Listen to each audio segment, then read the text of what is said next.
Y si hablamos de dinero, de ese fenómeno que para algunas personas es una bendición, pero para otros es un problema. Crecimos escuchando frases limitantes y sin darnos cuenta, esas ideas moldearon nuestra conducta. Y aquí estamos para romper ese patrón y enseñarte a verlo como la herramienta que realmente es, una herramienta de libertad, no de miedo. Este espacio nace para impulsarte a transformar tu relación con el dinero, compartiéndote historias de personas reales que lo han alcanzado. Sin exageraciones, sin imposibles, reales. Aquí hablamos con los que ya se equivocaron y hoy nos acortan el camino, con los que se alinearon, con los que accionaron y combinaron su mentalidad con su poder personal. Empecemos. Esto es Hello Money.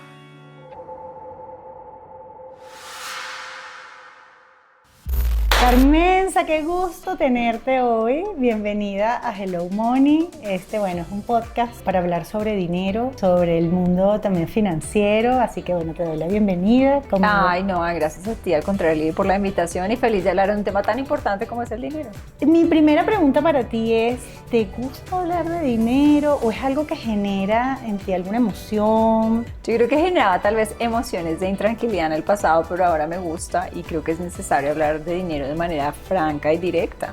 En tu familia, ¿sí? ¿Cómo se manejaba el dinero? Bueno, vengo y me crié en una familia, yo creo que muy tradicional colombiana. Mi papá era el principal generador de ingreso, trabajó toda su vida y arrancó, es un ejemplo perfecto de ese arranque donde empiezas muy abajo en una compañía y llegas a ser el vicepresidente en grandes corporaciones. Pero obviamente siempre tuvimos muchas limitaciones, soy la menor en ese momento éramos 5 hermanos, entonces puedes imaginarte de todas maneras, por más de que tengas ciertos roles y trabajes con mucho esfuerzo, pues el costo de vida de criar a tantos niños no es fácil. Entonces creo que el dinero nunca fue algo abundante en nuestra casa. Y desde esa perspectiva empezaron a generarse muchas creencias que tú lo mencionas ahora asociadas también al dinero, porque la verdad es que nunca, aunque nunca nos faltó nada, y en eso creo que admiro mucho a mi papá y a mi mamá también con el esfuerzo con el que hicieron y nos sacaron adelante a todos, pero nunca tuvimos grandes lujos, nunca fuimos de vacaciones a Europa, nunca nuestras vacaciones eran a Santa Marta, Cartagena en el carro, cosas que eran de alguna manera muy lindas en la experiencia que vivíamos, pero muy limitadas también porque teníamos y éramos muy conscientes gastos muy altos al tener familias tan grandes. Entonces creo que se generó siempre como esa asociación de no es fácil conseguir dinero, hay que cuidar mucho el dinero porque se va, o claramente pues no se puede desperdiciar, no hay que comprar lujos. Entonces pues eso también generaba no solo esa creencia, sino también en algún momento pues cuando eres adolescente eso también impacta, estás en colegios donde las personas llegan con cosas de marca, tus zapatos de marca, yo nunca los podía tener porque al final no era ni el elemento principal para mí en la vida y tampoco mi familia creo que tenía en ese caso como toda esa abundancia para poder gastar en otros temas que no eran los prioritarios en su momento. Si hacemos un análisis, ¿te ha impactado hoy en el manejo de tu dinero en este momento o en tu relación con el dinero como adulta? Yo creo que hay momentos en los que uno tiene que entender que al final todo, no solamente hacia el dinero, sino las creencias que nosotros vamos formando sobre nuestra propia identidad, sobre nuestras características, son las que alimentan la forma como nos comportamos, como actuamos. El dinero es uno de esos elementos y si nosotros seguimos afianzando creencias que son limitantes, creencias que de alguna manera generan cierto sentido de escasez con respecto al dinero, pues eso es lo que de alguna manera vamos a cultivar. Y conozco muchas personas, por ejemplo, que generan muchísimo dinero pero no lo pueden retener, no saben cómo manejarlo, le tienen miedo incluso a tener dinero porque hay muchas creencias con las que nosotros de alguna manera alimentamos esa identidad, esa personalidad, donde el dinero se asociaba con algo negativo, con algo escaso o algo que al final pues no valía la pena tener o retener. Entonces, a medida que entendí eso y obviamente modifiqué también mi percepción de dinero, mis creencias con respecto al dinero, yo creo que también uno abre una ruta distinta donde la energía fluye, donde se entiende que el dinero es un elemento fundamental de nuestra vida y donde al final se acaban un poco esas asociaciones negativas que nosotros tenemos a veces porque simplemente las aprendimos cuando éramos pequeños. Hoy, ¿qué representa para ti? Sabes que esta es una pregunta que genera algunos pensamientos, ¿no? Y te puedo contar, a veces me dicen, el dinero es peligro, el dinero es abundancia, o el dinero, una vez me dijeron que era como un amante, ¿no? Que tenía, o sea, muchas veces la relación es una relación compleja, una relación tóxica con el dinero, como que lo quiero, trabajo mucho, me esfuerzo, pero en el fondo le tengo miedo. En una palabra para ti, ¿qué sería, no? ¿A qué se parece el dinero Sí. o qué representa? Para mí el dinero es un habilitador en la vida, por eso es tan importante tenerlo. Y creo que eso es un elemento importante, y es que el dinero al final te permite a ti poder cumplir otros sueños, poder ayudar a otras personas, poder al final darte de alguna manera el bienestar o lo que tú necesites para ti mismo o para las personas que te rodean. Entonces para mí el dinero es un habilitador, simplemente un habilitador. Cuéntame un poquito tus aprendizajes en la vida corporativa.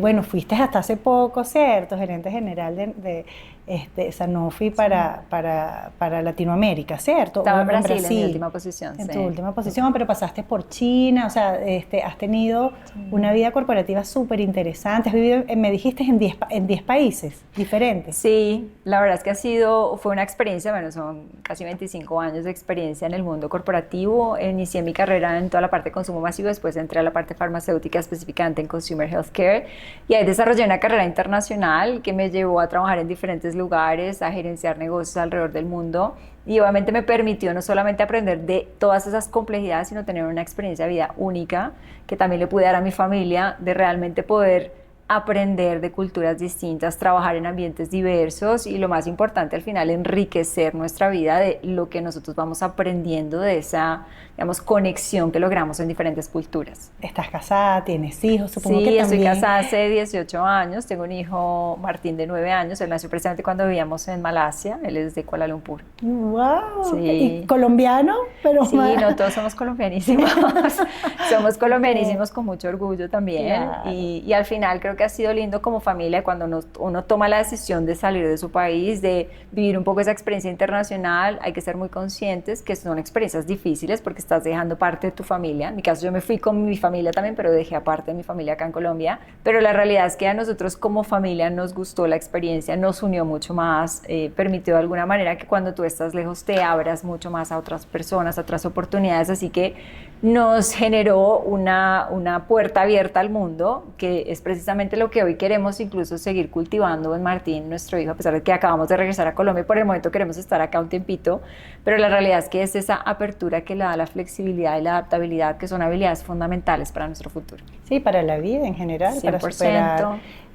Cuéntame qué fue lo más difícil, ¿no? Que como mujer latina, trabajar en estos mercados, que son mercados con otro tipo de culturas, de parámetros. Sí. ¿Qué fue lo más retador para ti? Yo creo que en cualquier punto lo más difícil es las creencias que nosotros mismos tenemos y los que nos limitan. Vencer esas creencias en entornos tan distintos también juega un peso diferente. Aún recuerdo mi primer rol, yo hablo mucho de eso cuando fui la primera vez gerente general, fue en Malasia. Entonces pasé de un rol global en Alemania a dirigir un negocio en Malasia y Singapur, un ambiente cultural completamente diferente. Era una mujer latina llegando a una posición donde al final no estaban tan acostumbrados todavía a trabajar un poquito con backgrounds internacionales, entonces costó mucho ese arranque.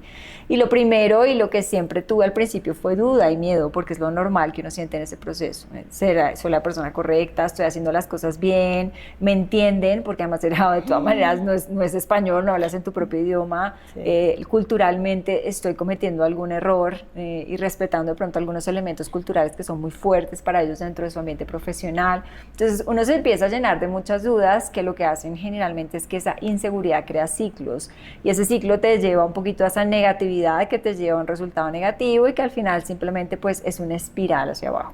Entonces yo creo que el mayor desafío siempre ha sido cómo asegurar, mantener y fortalecer esa confianza personal para que dentro de esos momentos donde los desafíos vienen, donde retos nuevos comienzan, pues uno se afiance mucho en cuáles son sus fortalezas, cuál es su seguridad y cuál es esa fuerza que uno tiene para poder manejar con determinación y de alguna manera un equilibrio positivo todos los desafíos que llegan. Si yo te preguntara por qué te eligieron a ti, de gerente general en Malasia, ¿no? Un mercado tan distinto, ¿cuál fue tu diferenciador? Hay un elemento que también yo hablo mucho y ahora me dedico también a ayudar a las personas a fortalecer un poco más ese aspecto para tener un digamos así, como una carrera ejecutiva más fuerte, y esto se llama la presencia ejecutiva. Y la presencia ejecutiva son 5 elementos principales que cuando los activamos en conjunto logramos proyectar credibilidad y seguridad en otra persona. Todo parte de la seguridad personal, y por eso la seguridad personal es el elemento más crítico e importante, porque es muy normal dudar, y todas las personas dudan, incluso las personas más experimentadas y en momentos de duda en su propio talento y potencial. La pregunta es cómo trabajamos esos momentos de duda y cómo potenciamos muchísimo más la fuerza que tenemos para salir adelante y entender que nuestra fortaleza sirve y tiene un elemento importante de diferenciación en donde estamos. Lo segundo es la comunicación, y muchas veces las personas se olvidan de la importancia de comunicar de manera adecuada con las audiencias adecuadas. El tercer elemento es precisamente las redes de conexión, y si yo llegué a ese rol en Malasia fue gracias a muchos de esos elementos. Conecté con las personas correctas, entregué los resultados, que es obvio en un ambiente, digamos, empresarial o corporativo, pero logré destacarme por mi comunicación, por la seguridad, por la colaboración, y por otras variables que fueron importantes, que formaron parte un poco de esa presencia ejecutiva y me hicieron colocar, como digamos así, en cabeza importante para ciertos roles, porque al final pesa mucho la cercanía, la visibilidad que generas estratégica dentro de la compañía y las conexiones que tienes en un ambiente corporativo. Me comentabas hace poco que tuviste 9 ascensos en 15 años. Sí, eso suena como si fuera mucho, y incluso Sí. hace poco que estuve en una entrevista, muy recientemente, me preguntaron, pero ¿por qué una persona se puede mover tan rápido? Y la respuesta siempre es la misma. En ambientes corporativos o empresariales así, mucho más estructurados, siempre tienes elementos importantes con los que las personas están siendo desarrolladas, de acuerdo a su potencial o de acuerdo a su performance. De acuerdo. Lo ideal es que uno pudiera tener un high performance, un high potential, que eso sería el ideal, que significa que son personas que entregan resultados rápidamente y que tienen un gran potencial para seguirse desarrollando dentro de la compañía. Yo soy muy consciente que durante muchos años yo fui un high performance, un high potential. Entonces quiere decir que la compañía también me prestó oportunidades y me las brindó para poderme desarrollar rápidamente, pero yo también pedí esas oportunidades y fui muy consciente de entender cuándo estaba lista para dar un paso más, cuándo podía salir de mi zona de confort para hacer un stretch y pedir un proyecto adicional, y cuándo de alguna manera ese ofrecimiento podía ser más valioso para las personas que eran importantes o tomadoras de decisión. Entonces son elementos donde al final lo puedes conseguir, claro que sí. Tienes que esforzarte un poco más, seguramente tienes que trabajar de manera más estratégica, tienes que saber, porque no se trata de trabajar más horas, se trata de trabajar de manera estratégica, pero también tienes que entender dónde tu valor puede generar o agregar un poco más a la compañía o a las personas que son decisoras para ti en el futuro. Me encanta lo que mencionas, el valor, porque al final el dinero es valor. ¿Sí? Ni siquiera, o sea, yo sé que hay muchos conceptos, Sí. tiene que ver con una mezcla de energía, de determinación, de autoconfianza, pero creo que el concepto de valor y saber dónde podemos ser valiosas, dónde nos necesitan, ¿no? Yo creo que ahí está la clave. Bueno, fuiste una mujer, o eres una mujer de alta dirección. Es cierto lo de la brecha salarial entre hombres y mujeres, pero te quiero preguntar, ¿tú en algún momento te sentiste discriminada por ser mujer? ¿O en algún momento sentiste que ganabas menos que tus pares en otros laboratorios? O sea, ¿fue algo que tú realmente viviste o no? A ver, lo primero, yo trabajé de todas maneras en compañías donde eso se ha trabajado con mucha profundidad. Quiere decir que son compañías donde hay procesos muy estructurados, donde claramente se tienen rangos salariales dentro de cada uno de los llamamos así como gradings de trabajo, y es evidente que las personas, de acuerdo a su historia salarial, pues clasifican dentro de un rango medio, un rango un poco más bajo, un rango más alto dentro de esa franja que han determinado para su salario. Sin embargo, las compañías cada vez más están trabajando en ciertos niveles organizacionales para asegurar que el género no sea un elemento de diferenciación. Incluso muchas compañías como las que yo trabajé, ahora por ejemplo en entrevistas de trabajo, y me pasó recientemente también, ni siquiera me preguntaron cuál es su aspiración salarial y me dijeron: nuestra política es asegurar que la mayor compensación de acuerdo al rango salarial de esta posición va a ser entregado independiente de su historia laboral o de su género. Bueno. Entonces quiere decir que sí pasa. Ahora, eso es un porcentaje de las compañías, no son todas las compañías, y muchas veces las compañías más locales, más familiares o que están creciendo todavía en una etapa de desarrollo, pues no tienen procesos tan estructurados para poder garantizar que eso exista. Entonces, a tu pregunta de regreso, sí existen diferencias. Ahora, la diferencia no es porque es una mujer y un hombre les pago menos. Lo que pasa es que todos tenemos que entender que cuando entramos a una compañía, excepto que sea nuestro primer trabajo, Si no es nuestro primer trabajo, quiere decir que traemos un historial, ¿ok? Y ese historial es el que siempre va a pesar dentro de la definición salarial del siguiente paso. Entonces, si yo hoy, por ejemplo, voy a poner un ejemplo, gano $1,000, pues esos $1,000 van a ser mi base para lo que la compañía me va a pagar. Entonces, si en esa posición a la que yo aspiro a entrar, el salario, por ejemplo, promedio es 2,000, esa es la promedio de la franja de salario de esa posición, pero quiere decir que podría ir hasta 2,300 o hasta 1,500. Si yo gano 1,000, pues generalmente las compañías no te van a ofrecer el máximo, no te van a ofrecer el medio, te van a ofrecer algo que está dentro de su franja salarial, pero acondicionado a tu historia laboral. Entonces el problema no es si las mujeres ganan menos que los hombres, el problema es que usualmente las mujeres no negociamos lo mismo que los hombres. Entonces eso quiere decir que nosotros traemos un historial salarial un poco más bajo. Pero eso viene muy afianzado en nuestras propias creencias culturales y sociales, donde al final la mujer en general no se le ha acostumbrado, se ha enseñado a que tiene que salir a defender mayor su valor y a pelear. Entonces aceptamos un poco más y al final decimos, bueno, pues es lo que pagan, está bien, y de alguna manera nos empezamos a llenar un poquito de esas mismas creencias que lo que hacen es que no salgamos a defender un valor más alto en el mercado. Somos como pasivas, o sea, no, pues de alguna manera lo que yo he identificado en tantos años de experiencia con muchas mujeres de diferentes partes del mundo, es que como que la mujer que habla de dinero o que pide o que pelea, como tú dices, es una mujer materialista, o wow, mira, lo que está pendiente es de la plata, ¿cierto? O sea, hay como un estigma ahí, hay como una mirada negativa. Sin embargo, bueno, yo vengo educando desde hace ya un tiempo en tener una conversación asertiva, ¿cierto? De conocer tu valor. Y lo que he identificado es que lamentablemente a las mujeres, sobre todo latinas, nos cuesta conectar con el valor. ¿Cómo trabajaste eso tú? O sea, ¿cómo entendiste tu valor? Sí, yo creo que hay un elemento importante, y es que para defender tu valor tú tienes que entender cuál es tu propio valor y por eso parte de tu propia seguridad. Y el primer elemento más fuerte de una presencia ejecutiva sólida es tu seguridad personal, porque si tú no entiendes cuál es el valor que generas, es difícil que estés dispuesto a negociar o no negociar algo que todavía no conoces con certeza. Entonces, yo creo que cuando tú dices, a veces las personas sentimos que somos materialistas o interesadas, simplemente es una perspectiva incorrecta, porque el dinero es un habilitador, el dinero debería ser un tema igual de abierto que cualquier otro tema que nosotros hablamos en ambientes empresariales o corporativos, porque al final es parte de lo que nosotros vivimos, y si es un habilitador necesitamos tenerlo de la manera correcta, pero necesitamos sentirnos que de alguna manera el valor que entregamos está siendo retribuido de manera correcta. Hay un elemento ahora para mí que es más importante incluso que el mismo dinero en un salario, por ejemplo, y es el tiempo. ¿Y por qué es más importante? Porque es que el tiempo es muy escaso, es lo más escaso que nosotros tenemos. Entonces, si yo decido entrar a un trabajo que me va a requerir todo mi tiempo, el valor que ese trabajo paga tiene que ser suficientemente alto para poder entregar mi tiempo ahí. Pero eso es porque yo tengo seguridad de mi valor, porque sé lo que puedo aportar y porque en paralelo he entendido cuál es el valor específico de mi tiempo. Entonces es un concepto distinto que yo creo que todos deberíamos empezar también a abrir un poco más en la mente, decir, esto que yo estoy realmente entregando, porque muchas personas entregan su vida literal en el trabajo, ¿ok? Por un salario. ¿Es lo que realmente cuesta mi hora o no? Entonces, si hoy no tengo claro cuánto cuesta mi hora y por qué mi hora cuesta tanto, pues es difícil que yo logre negociar un salario o no.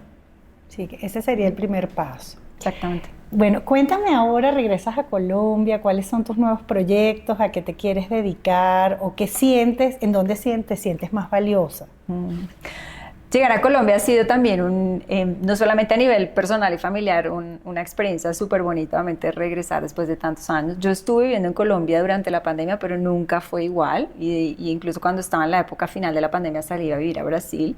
Entonces ahora estamos como viviendo ya un Colombia distinto, un Colombia otra vez abierto, como el Colombia que uno conoce. Entonces ha sido realmente un momento de reconexión súper valioso y poderoso para nosotros, personal y familiarmente. Ahora, proyectos hay muchos y creo que es algo también importante que alguna vez me quedó de una conversación contigo también en el pasado, y es, si nosotros hoy solo tenemos una fuente de ingreso, estamos en el momento más inseguro de nuestra vida. Y eso es lo que pasa con el 99% de las personas. Entonces tienen una sola fuente de ingreso que es su salario. Y muchas veces lo veo incluso en personas cercanas a mi familia, que el salario y el trabajo se va en cualquier momento, porque no existe la seguridad de un empleo, y eso es algo que la gente todavía no ha entendido. Entonces muchas personas crecemos, nos desarrollamos en una organización, pero hay momentos en el que la organización gira, se transforma, evoluciona, los líderes cambian y simplemente a veces uno ya no hace fit o las habilidades que tenemos pues ya no son las habilidades que necesita la compañía futuro y a todos nos puede pasar. Entonces es muy probable que eso que consideramos seguro se vaya en cualquier momento. Si mi única fuente es esa, pues yo voy a estar en la peor situación que puedo estar. Y eso es lo que pasa con todas las personas.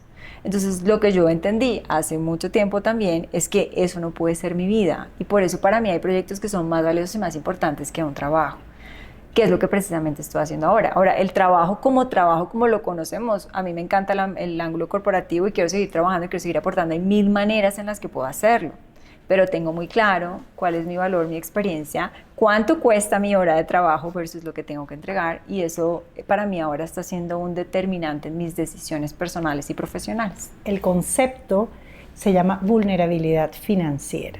Y independientemente del monto, si es un solo tipo de ingreso que tienes, eres vulnerable financieramente, porque mañana la empresa gira o la empresa se vende a otra y ya tú no eres necesario, pues tú quedas en cero ingresos. Además, con un estatus, un nivel de vida costoso alto, y quedas realmente en negativo, ¿no? Y quedas en una situación bien compleja. Entonces, bueno, me encanta lo que dices, o sea, que quieres diversificar, estás ahorita en algún proyecto en específico, o estás dándote el tiempo también, porque tanto trabajo, a veces hay que parar como para saber, bueno, a dónde quiero ir. No, yo creo que al final, cuando tú tienes un propósito claro y entiendes qué es lo que quieres hacer, al final el tiempo no hay que sentarse a perderlo, hay que capitalizarlo y usarlo. Entonces yo tengo un propósito muy claro y sobre ese propósito hoy estoy trabajando y estoy creando, no sé si empresas y programas que puedan ayudar a otras personas a capitalizar un poco su propio desarrollo a raíz de todo lo que yo he aprendido. Entonces tengo diferentes líneas de negocio. Una de las líneas de negocio claramente son programas de acompañamiento ejecutivo, donde acompaño a personas que están posicionándose para ser líderes C-level o alta dirección, o personas gerentes generales, CEOs, que también necesitan acompañamientos en sus procesos, digamos, de desarrollo. Tengo una línea de conferencias que me encanta, la verdad, inspirar con la voz, poder ayudar y acompañar a otras personas a través de mi propia experiencia de lo que he aprendido. Tengo una línea adicional donde estoy trabajando para poder acelerar el crecimiento de pequeñas y medianas empresas y ayudarlas a estructurar a raíz de mi propia visión estratégica, mi experiencia. Y me encanta también el ángulo corporativo y estoy trabajando y seguramente puedo seguirme empleando porque no concibo tampoco la idea de que tienes que tener una cosa u otra. Puedes encontrar un modelo donde todo funcione siempre y cuando tengas claro cuál es el propósito y cómo un modelo flexible puede funcionar para que todo al final, ese ecosistema, esté adaptado de manera correcta. ¿Qué errores no cometerías, no volverías a cometer? Yo creo que he vivido mucho, incluso ahora en mi retorno a Colombia, como te decía, de todas maneras vengo de una familia muy tradicional con respecto al manejo del dinero y hace poco incluso que tuve la oportunidad de tener una oferta laboral en firme en muy poco tiempo, la verdad, para un cargo muy lindo, una empresa maravillosa, una corporación muy grande, y dije que no, por una razón, porque algo no me sonó dentro de esa propuesta, porque la flexibilidad que necesitaba no estaba 100% entregada. Y la primera reacción de las personas más cercanas, mi mamá, incluso mi familia directa, es ¿cómo? ¿Por qué? ¿Cómo se le cierra la puerta a un salario de esos? Y yo en el fondo lo que me he contestado todos los días es: yo no estoy cerrando la puerta a un salario, estoy abriéndolo a otras oportunidades que aportan mayor valor. Entonces el punto acá es, cuando me preguntas cuál es el error, yo creo que el error es seguir considerando los únicos modelos tradicionales como los modelos para el futuro, porque esos modelos ya no necesariamente existen. Entonces el sueño, que fue el sueño de mi papá y que yo lo aprendí, lo heredé de él porque lo vi, donde tú entrabas a una corporación, trabajabas 30 años, pasabas de ser realmente porque fue así más o menos, el coordinador super junior a ser el vicepresidente de corporaciones tan grandes, pues eso ya no existe tan fácil, ¿no? Entonces el punto es que esa estabilidad ya no es así. Y eso es lo que no hemos entendido muchas personas. Entonces seguimos apostando y entrando y quemando nuestra vida por un ingreso seguro que nunca es seguro. Entonces el punto acá la pregunta es: ¿qué habilidades estoy desarrollando? ¿Qué estoy haciendo? ¿Cómo me estoy formando? ¿Qué inquietudes tengo para asegurar que el día que ese ingreso no esté, pues yo no estoy sola, ni estoy en cero, ni tengo cuentas para pagar que no puedo pagar, porque ese es el problema principal. Entonces, hoy también parte un poco de esos objetivos que tengo es acompañar a las personas a desarrollar eso, cómo realmente entender que si empiezas a trabajar una marca ejecutiva distinta, que si empiezas a posicionarte diferente, que si empiezas a encontrar tu valor y cómo lo puedes realmente monetizar, que es una palabra que se usa mucho ahora, pues puedes aprender que hay formas y modelos distintos donde el salario simplemente es uno de los elementos, pero no es el único elemento y mucho menos el principal. Es un tipo de ingreso. Sí, pero para tener una estabilidad, de acá pues este datico, hay que tener 4 tipos de ingresos distintos, 100%. mínimo.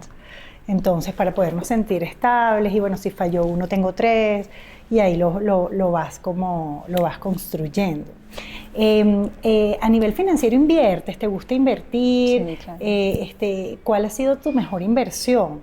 Yo creo que va a sonar cliché, pero la mejor inversión es la que haces en ti mismo, ¿ok? Punto final. Entonces, todo lo que nosotros hacemos por fortalecernos a nosotros, por educarnos, por rodearnos de personas correctas, por vivir experiencias que nos aceleran nuestro propio desarrollo, es la mejor inversión.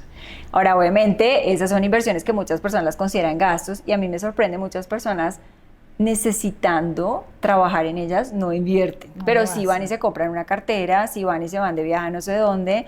Y yo digo, ¿en qué momento no estamos entendiendo la relación? Porque si yo hoy no construyo lo que yo soy, mi seguridad, mi valor y mi entendimiento, pues de nada me van a servir las vacaciones en Cancún o la cartera Gucci, porque al final eso no es lo que construye el valor de una persona. El punto ahí realmente es inversiones, hay que tener muchas. Yo tengo inversiones en propiedad, en finca raíz, tengo un esposo que le encanta el trading y ahora digamos que es parte un poco de nuestras finanzas familiares, también es eso, sí los hace muy bien.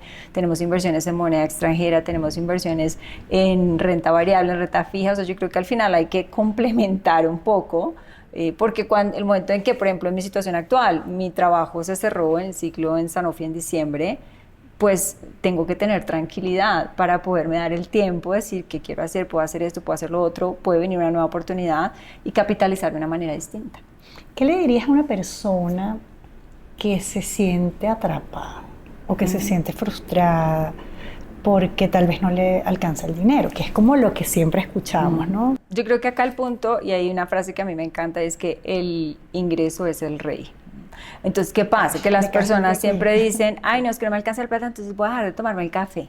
De eso no se trata la vida, ¿ok? Porque a mí me encanta el café y si me voy a Starbucks y me lo quiero tomar todo y me pago el más caro, pues es mi vida, es mi estilo, ¿no? Entonces no se trata de disminuir eso. Obviamente hay gastos pequeños que son innecesarios, que uno puede controlar. Hay muchas cosas que uno se entra en programas y después se sigue cobrando la tarjeta de crédito y uno ni se acordó que tenía ese programa y por un año lo pagó. Son cosas que uno debe decir, bueno, tengo que ser consciente de dónde realmente hoy genera o no genera un retorno lo que estoy haciendo. Pero el punto principal para las personas es concéntrese en cómo generar ingresos. Ese es el punto final. Incluso muchas de las conversaciones que yo tengo con mi esposo hoy, donde obviamente uno entiende, si tengo este caso, tengo que hacer eso, tengo que hacer, ya obviamente el dinero del salario de Sanofi ya no está ingresando como ingresaba, ahora son otros ingresos. Y la única respuesta que yo siempre tengo es, concéntrate en el ingreso. ¿Cómo se están trayendo los ingresos acá? ¿Qué tenemos que hacer para traer más ingresos?